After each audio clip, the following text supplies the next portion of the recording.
오늘은 지난 시간 시편 16편에 이어서 두 번째 시간을 갖도록 하겠습니다. 오늘은 완전한 행복의 비밀 중에서 거룩한 두려움 가운데 살 때 행복이 찾아온다라는 내용을 가지고 교제를 해보려고 합니다. 우리가 이 두려움이면 두려움이었지 거룩한 두려움이라는 이 단어가 정말 삶 속에서 체험이 될 때 완전한 행복 안으로 저희가 들어가는 것을 경험하게 됩니다. 근데 다윗은 시편 16편에 이 거룩한 두려움을 경험적으로 알게 돼요. 그래서 하나님 앞에 온전히 자신을 굴복시키고 그리고 하나님이 쳐놓으신 그 범주 내에서 정말 행복감을 느끼면서 삶을 살았다라는 거죠. 그 부분을 한번 알아보도록 하겠습니다. 지난 시간에 저희가 시편 16편의 구조를 알아봤습니다. 1절에는 하나님이여 나를 보호하소서 내가 주께 피하나이다. 그래서 어떻게 피하는지 오늘은 그걸 좀 더 구체적으로 보게 될 건데요. 이 하나님께 피하는 자가 돌아보니까 과거에도 자기를 하나님께서 보호해 주셨구나라는 것을 회상하게 됩니다. 그래서 2절에서 5절까지는 하나님이 자신의 유일한 보호자라는 것을 고백한 내용이고요. 그리고 6절, 7절은 현재 나를 인도하시는 하나님이라는 것을 굳게 믿었어요. 그래서 송축하고 있었던 거죠. 그래서 시편 16편은 다윗이 너무 행복하고 상황이 너무 좋은 가운데서 이루어진 게 아니고 지금 죽음의 고비에서 이 시를 쓰고 있다라는 거예요. 그래서 우리는 삶 속에서 고난이 있고 힘듦이 있습니다. 그 가운데서 이렇게 송축할 수 있는 비결이 무엇일까? 다윗은 그걸 발견했기 때문에 이 시를 쓰게 된 거죠. 미래에 대한 것은 영생에 대한 믿음이 자리를 잡고 있었어요. 그래서 본인이 비록 이 땅에서 죽을지라도 예수님이 재림하실 때 자기가 부활해서 영생을 얻는다라는 그 소망을 가지게 된 거죠. 그게 8절에서 11절까지입니다. 자, 힘든 상황에서 어떻게 하나님께 피하느냐? 자, 우리가 피하다라는 것을 시편 31편 19절에 이렇게 나옵니다. 주를 두려워하는 자를 위하여 쌓아두신 은혜. 자, 두려워한다. 이게 피하는 방법입니다. 그래서 두려워하는 자를 위하여 쌓아두신 은혜. 그것이 곧 무엇이냐면 인생 앞에서 주께 피하는 자를 위하여 베푸신 은혜가 어찌 그리 큰지요. 그래서 두려워하는 자는 인생 앞이라는 건 인생의 모든 문제를 가지고 주께 피한다라는 거예요. 근데 우리가 피할 수 있는 사람이 정말 믿을만 해야지 피할 수가 있겠죠. 정말 꼬마애가 있는데 내가 위험에 닥쳐 있어요. 근데 꼬마한테는 피할 수가 없잖아요. 왜냐하면 그 꼬마한테는 꼬마를 믿을 수 있는 어떤 능력이 없기 때문에 그렇죠. 근데 다윗은 모든 문제를 가지고 하나님께 피했어요. 왜냐하면 하나님을 믿을 만한 하나님을 경험했기 때문에 그런 거죠. 그래서 우리가 여기서 두려워하는 자를 뭐라고 하냐면 원어로는 야레라고 합니다. 이게 경외하는 자. 다른 말로는 거룩한 두려움 가운데 있는 자. 그래서 경외하다라는 뜻이 우리는 존경하다 이런 뜻인데 그 뜻을 좀 더 들어가면 거룩한 두려움이라는 거예요. 그러면 거룩한 두려움이라는 건 어떤 의미냐? 두 가지 내용이 포함되어 있습니다. 첫 번째는 하나님의 품성을 깨닫게 될 때 우리가 성경을 통해서 하나님의 품성을 자기가 깊이 깨닫고 그것을 체험적으로 알 땐 자기 자신이 정말 아무것도 아니라는 것을 몸소 토로하게 됩니다. 그래서 하나님의 영광 앞에 서면 두려움과 함께 그동안에 알고 있던 지식이나 믿음이 얼마나 보잘것없는지를 깨닫게 되고 철저한 회개가 이루어지며 하나님께 살려달라고 간절히 매달리게 된다. 이게 하나님의 품성을 깨달을 때 발생하는 자연스럽게 나오는 행동이라는 거예요. 나는 지금 열심히 잘 살고 있는 것 같아. 난 믿음 가운데 있는 것 같아. 그런데 하나님의 그 품성을 우리가 깨달을 때, 정말 깊이 깨달을 때는 내가 아무것도 아니구나. 내가 그동안에 믿고 있는 이 믿음이라는 게 정말 아무것도 아니구나라는 것을 정말 처절하게 회개하게 돼요. 두 번째는 하나님께 피하려면 하나님의 능력을 깨닫게 됩니다. 우리는 흔히 하나님께서 천지를 창조하셨다고 얘기하는데 머리로서는 그걸 알게 돼요. 근데 이게 가슴으로 깊이 깨닫는 시점이 옵니다. 그러면 하나님의 그 위대하신 능력, 그 광활하신 그 능력을 온전히 믿게 되는 거예요. 그러면 하나님께 그냥 어떤 문제가 있으면 폭 빠지고 싶잖아요. 왜? 그 엄청난 능력을 가지신 분이 나의 아버지라는 것을 그때 깨닫게 되기 때문에. 그래서 하나님의 능력을 알게 되면서 온전히 나를 맡기게 된다. 자아가 없어지며 근심, 걱정이나 습관적인 죄를 온전히 맡기게 돼요. 그래서 하나님을 믿노라 하는데 내가 지금 죄 가운데 계속 빠지고 있다. 또 근심, 걱정 가운데 내가 계속 빠져 있다라는 것은 머리로만 믿고 있고 가슴으로는 현재 하나님을 믿고 있지 않다라는 반증이에요. 그래서 사람들은 근심, 걱정 있고 진짜 이런 가운데 있으면서도 저 하나님 믿어요. 이건 정말 가짜 믿음이라는 거예요. 자, 하나님의 영광을 본 이사야가 바로 이 경험을 한 거죠. 그래서 이사야서 6장 5절에 화로다 나여 망하게 되었도다. 그래서 이사야가 하나님의 쉐키나 영광을 탁 봤을 때 저 믿음이 있습니다, 하나님. 하나님 감사합니다 하고 달려들은 그런 모습이 아니었다는 거예요. 어땠냐면 그 쉐키나 영광 앞에 하나님의 품성을 보고 나서는 꼬꾸라졌어요. 나는 정말 아무것도 아닌, 내가 하나님 앞에 설 수 있는 존재가 아니구나 라는 것을 정말 통회하게 됩니다. 이게 이사야서 6장 3절이죠. 거룩한 만군의 여호와여 그 영광이 온 땅에 충만하도다. 그래서 지금 하나님의 영광, 쉐키나 영광이 비치고 있었어요. 5절에 그때 내가 말하되 하나님 하나님 너무 뵙고 싶었어요. 이렇게 달려간 게 아니고 화로다 나여 망하게 되었도다. 나는 입술이 부정한 사람이요 입술이 부정한 백성 중에 거하면서 만군의 여호와이신 왕을 배웠음이로다. 그래서 여기서 뭐라고 고백하냐면 화로다 나여 망하게 되었도다. 저 죽게 되었습니다, 하나님. 그래서 거룩하신 하나님의 두려운 임재 가운데 있음을 알고는 자신의 품성의 결함을 깊이 깨닫게 된다. 우리가 하나님께 가까이 나아가게 되면 이와 동일한 경험이 우리에게도 이르러 올 것이다. 내가 아직까지 이런 경험이 없다라고 하면 아직 하나님의 그 온전한 품성을 우리가 온전한 품성을 경험할 수는 없죠. 그런데 그 작은 부분이라도 아직 그 경험 가운데 우리가 들어가지 못하다는 거예요. 그러면 그걸 위해서 우리가 계속해서 성경을 읽고 또 그 성경에 순종하려고 우리가 정말 갈망하면서 오늘을 살아야 된다는 거죠. 그래서 다윗은 시편 16편 8절에 이렇게 나온 거죠. 내가 여호와를 항상 내 앞에 모시며 이걸 경험했어요. 그래서 다윗은 삶에서 행동할 때 항상 하나님의 쉐키나 영광 앞에 서 있는 자신을 항상 생각했어요. 그러니까 두려움이나 죄 가운데서도 거기에 빠질 수가 없는 거예요. 온전히 하나님께 맡길 수 있었던 거죠. 그가 내 우편에 계심으로 내가 요동치 아니하리로다. 그래서 우리가 항상 내 앞에 모시며 이건 품성을 경험한 다윗이 고백한 내용이죠. 거룩한 두려움 가운데 항상 살았음을 고백했다는 거죠. 즉 경외하는 마음, 하나님의 품성을 생각하며 닮아가고 있었다라는 거예요. 자, 그 다음에 우리가 우편이라는 것은 힘이라고 얘기하죠. 우편에 계시는 하나님을 알게 됐어요. 그건 능력의 하나님. 우리 능력이라는 게 듀나미스라고 하죠. 듀나미스가 어떤 거죠?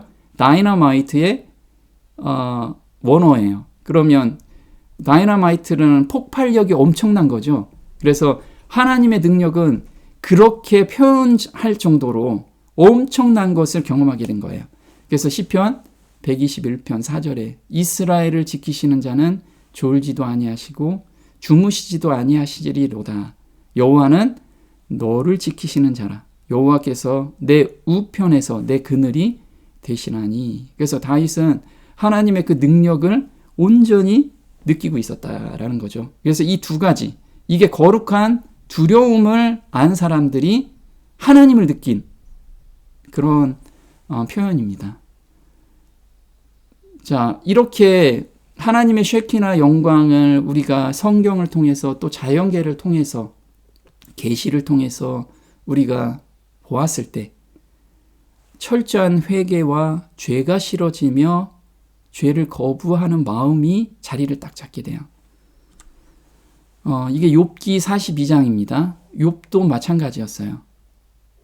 욥도 자기는 온전한 자라고 자기가 철저하게 율법에 따라서 하나님의 계명을 지키기 위해서 자기 마음을 온전히 바친 사람이죠. 그런데 하나님을 직접 뵀을 때 하나님의 쉐키나 영광을 받죠. 그때 욥이 고백한 내용이에요. 내가 주께 대하여 귀로 듣기만 하였었더니 이제는 눈으로 주를 배움나이다. 그러므로 내가 스스로 한하고 정말 그렇게 오매불만 기다렸던 하나님을 뵀는데 스스로 한하게 된 거예요. 그때 나는 너무 뵙고 싶었어요. 달려간 게 아니고 스스로 한하고 티끌과 제 가운데서 회개하나이다. 너무 회개가 나온 거예요. 자, 하나다라는 것은 원어로 마아스라고 하는데 거부하다, 싫어하다라는 뜻이에요. 이게 어떤 내용이냐면 이론적으로 안 하나님을 경험적으로 체험하게 되었을 때 어리석은 말과 행동을 싫어하며 거부하는 마음이 자연스럽게 생긴다는 거예요. 철저하고 완전한 회개의 표시로 크게 애통하여 스스로를 겸비하게 하는 것임을 나타내기 위함이다. 진실로 뉘우쳐 회개함을 뜻한다. 욥의 비탄과 그에게서 일어나고 있는 전격적인 변화를 시사한다. 그래서 정말 우리가 믿음이 온다라고 하죠. 갈라디아서에. 이 믿음이 오게 되는 거예요. 자, 저도 이 거룩한 두려움 앞에 서본 경험을 갖게 됩니다. 누구나 다 갖게 되죠. 성경을 깊이 연구하거나 또는 천연계에서 하나님을 깊이 묵상할 때 쉐키나 영광에 대한 것을 우리가 느끼게 됩니다. 그럴 때 이런 마음을 조금이나마 우리 선진들의 마음을 조금이나마 이해가 되더라고요. 저는 이제 귀신 들린 성도 앞에 서게 되는 그런 일이 있었습니다. 그런데 저는 그동안에 귀신 들린 성도한테 서본 적이 한 번도 없었기 때문에 굉장히 두려움 가운데 있었어요. 그래서 밤 늦게까지 기도하고 하나님 저한테 제가 어떻게 해야 되나요? 하면서 계속 기도 중에 정말 하나님의 쉐키나 영광, 그 하나님의 품성을 제가 깊이 느끼게 되는, 깨닫게 되는 그런 상황으로 저를 인도해 가시더라고요. 근데 그때 정말 찰나의 순간에 우리가 죽음 앞에서는 찰나의 순간에 내가 그동안에 살아왔던 모든 삶이 그 필름이 지나가는 것처럼 아주 짧은 시간에 모든 것이 지나가는 것을 느끼게 됩니다. 아마 많은 사람들이 경험했을 거예요. 근데 저도 그 경험을 가게 됩니다. 그런데 저는 그 하나님 앞에서 제가 설 수 없는 존재라는 것을 정말 통회하게 됩니다. 그래서 너무 두려운 거예요. 너무 두려운 가운데서 하나님께 계속해서 매달리게 됩니다. 그때 하나님 오른쪽에 계신 예수님의 그 인자하신 눈으로 저한테 내 죄를 모두 용서하고 계시는 그 예수님을 제가 만나게 됩니다. 그러면서 정말 제가 마음이 평안한 가운데 그 귀신 들린 성도한테 제가 가서 기도하고 찬송 부르고 그 다음에 성경 읽고 이 담대함으로 하나님께서 저를 인도하시더라고요. 이사야서 6장 8절에 내가 또 주의 목소리를 들은즉 이르시되 내가 누구를 보내며. 자, 이때 하나님의 그 쉐키나 영광, 그 품성, 그것을 경험하게 되면 그 다음에 나오는 행동이 바로 이사야서 6장 8절이에요.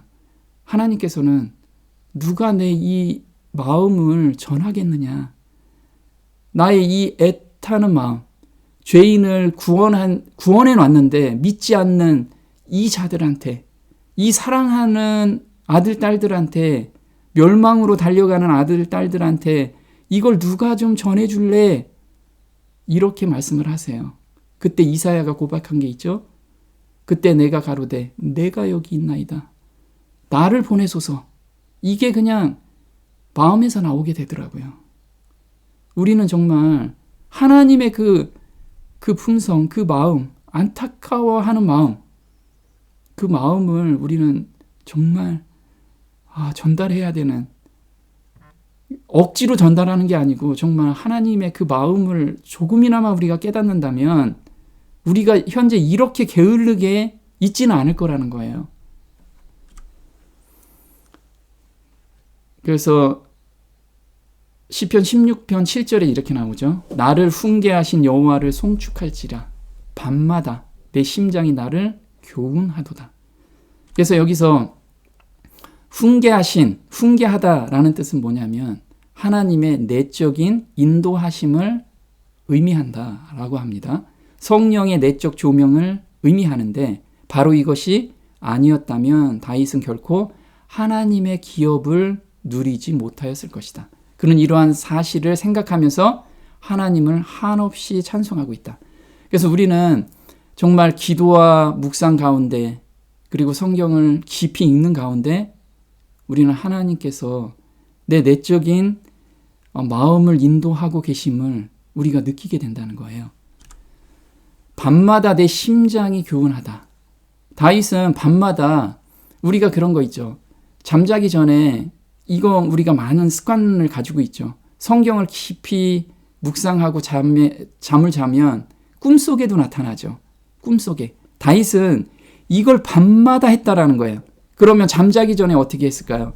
잠자기 전에 정말 TV 보다가 잠을 자거나 스마트폰 하다가 잠을 자거나 이러지 않았다는 거예요. 다윗은 잠자기 전에 한두 시간 전에 이미 하나님과 깊은 교제를 하고 하나님의 뜻이 무엇인가를 항상 생각하고 그리고 잠을 잤어요. 성경을 읽고. 그러니까 밤에 하나님께서 자기가 풀리지 않은 문제들, 하나님의 뜻을 알려주셨다라는 거예요. 11절에 영원한 즐거움을 이젠 만끽하게 된 거예요. 그의 마음의 허영을 또 무엇을 또 보여주셨냐면 자기 자신이 아직 회개하지 않는 것, 그리고 다른 사람한테 자기가 정말 하나님의 품성으로 다가서지 않는 그런 것도 하나님께서 깨우쳐 주셨다라는 거예요. 우리는 이 경험 가운데로 들어가야 돼요. 바쁜 가운데서 막 바쁘다가 아침에 바쁘게 또 움직이고 그런 상황에서 정말 하나님을 만날 수 있을까요? 하나님은 정말 하나님과 대화하고 싶은 마음으로 여유를 갖고 정말 그 시간을 온전히 하나님께만 바치는 자, 그런 자한테 하나님이 해주고 싶은 말씀을 계속 해주신다는 거예요. 우리는 정말 그 시간을 가져가야 돼요. 너무 바쁘게 살아요. 전도하냐고 바빠요. 또 일 안 하고 바쁘고. 예수님께서는 제자들한테 그 바쁜 와중에 잠시 쉬어라. 왜 쉬라고 했냐면 심장이 쉼을 얻어야지만 하나님의 말씀을 듣고 하나님의 말씀을 깨닫기 때문에 그래요. 우리는 그런 것이 좀 필요하다는 거죠. 매 시간, 매일 그런 시간을 우리는 할애를 해야 돼요.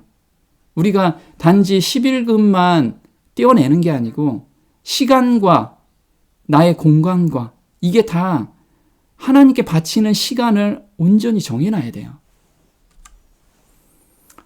어떤 경험 가운데 있는 자들이 성도인가? 땅에 있는 성도는 존귀한 자니 나의 모든 즐거움이 저에게 있도다. 우리 성도라고, 우리 신약에서는 성도라고 많이 이야기하는데 구약에서 성도라는 이야기가 나와요. 그럼 성도라는 것은 원어로 크도심이라고 하는데요. 거룩한 자들. 근데 이 거룩한 자들은 다른 의미로 거룩함은 곧 하나님처럼 되는 것이 거룩한 자라는 거예요. 오늘 내가 하나님처럼 하나님의 품성을 닮아가는 것, 그게 거룩한 자라는 거죠. 레위기 19장 2절에 너는 이스라엘 자손의 온 회중에게 고하여 이르라. 너는 거룩하라. 나 여호와 너희 하나님이 거룩함이니라. 하나님의 거룩함 같이 너희도 거룩하라는 거예요. 히브리서 2장 11절에 똑같은 내용을 쓴 거죠. 거룩하게 하시는 자, 그리고 거룩하게 함을 입은 자들이 다 하나에서 난지라. 거룩함이라는 건 똑같아요. 예수님이 가지고 계신 그 거룩함, 하나님이 가지고 계신 거룩함, 우리도 그 거룩함을 받은 자라는 거예요. 그게 거듭난 자고 거듭난 삶을 사는 자의 특징이라는 거예요.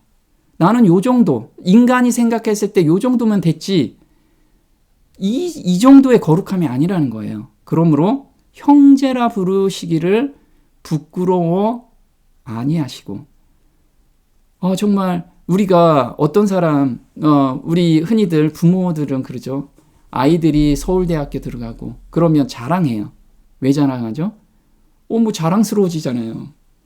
그거와 같이 예수님께서 우리를 본인과 똑같은 거룩함 가운데 우리를 두셨기 때문에 자랑하시는 거예요. 우주 거민들한테 봐라. 이렇게 하나님의 계명을 온전히 지키는 이런 자들이 있지 않느냐. 자랑을 하나님께서 막 자랑을 하고 계시는 거예요. 너무 자랑스러워서. 우리가 그런 삶 안으로 들어가야겠죠. 자, 그러면 이게 너무 부담스럽잖아요. 거룩하게 사는 게. 근데 하나님께서는 우리를 단계별 완전한 가운데 살 수 있도록 말씀을 해주셨어요. 그래서 매 순간 하나님의 임재 가운데 있는 자가 바로 이게 신의 성품에 참여하는 자라는 거예요. 베드로후서 1장 3절에 그의 신기한 능력으로 생명과 경건에 속한 모든 것을 우리에게 주셨으니. 자, 여기서 신기한 능력이래요. 우리가 맛볼 수 없는, 이 세상에서 경험할 수 없는 능력, 이게 능력이라는 단어가 듀나미스예요. 아까 듀나미스에 대해서 말씀을 드렸죠. 내 안에 이 신기한 능력이 들어오면, 근데 이 신기한 능력이 뭐 번개불이 들어오는 게 아니고 예수님의 마음을 받으면, 이게 예수님의 의를 받으면 생명과 경건에 속한 모든 것이 내 안에 자리를 딱 잡게 돼요. 그래서 우리가 거듭났다라는 것은 마음판에 씨를 심겼다라고 비유로 말씀하셨죠. 그 씨 안에는 완성체가 들어가 있다라는 거예요. 그래서 하나님께서 그 씨가 싹이 틀 때도 완전한 것으로 보고, 이파리가 나올 때도 완전한 것으로 보고, 꽃이 필 때, 열매가 열릴 때도 다 각각 단계에서 완전한 것으로 봐요. 왜냐하면 씨가 완전하기 때문에. 그 씨가 바로 예수님의 의고 예수님의 마음이라는 거예요. 우리는 거듭날 때 그걸 받아요. 나는 그것을 성령 하나님께서 내가 받은 그 경건에 속한 모든 것이 하나씩 하나씩 싹 트는 것을 우리가 경험 가운데 들어가는 것이 성화라는 거예요. 그래서 내 힘으로 하는 게 아니고 내 안에 거한 그리스도의 능력이 그 신의 성품에까지 참여하게 우리를 매 순간 인도해 간다는 거예요. 그게 온전히 의지할 때, 겨자씨와 같은 믿음 안에 있을 때, 겨자씨는 자기가 자라나야지 한다고 자라는 게 아니고 정말 온전히 하나님의 섭리에 자기를 맡기는 믿음, 그게 겨자씨와 같은 믿음이라는 거예요. 세상에서 썩어질 것을 피하여 신의 성품에 참여하는 자가 되게 하려 하셨으니, 그래서 그 매 단계가 완전하다라고 표현한 것이 5절부터예요. 그러므로 너희가 더욱 힘써 너희 믿음의 덕의 지식의 경건을, 이것을 우리한테 그 매 단계별로 자라남에 대해서 말씀을 해 주셨다라는 거죠. 그래서 오늘 저희가 이런 하나님의 섭리, 우리가 거룩한 두려움 가운데 하나님을 맞이하고 내 앞에 항상 계신 하나님을 생각하면서 하루를 살게 된다면 정말 어려움과 고통 가운데서도 찬양과 경배가 나오면서 하루를 보낼 수 있다라는 것을 기억하면서 하루를 보냈으면 좋겠습니다. 오늘 여기까지 하겠습니다. 하늘에 계신 우리 아버지, 하나님께서는 저희를 구원하기 위해서 정말 우주를 내주시고 우주보다 더 크신 그 독생자를 보내주셨음에 감사를 드립니다.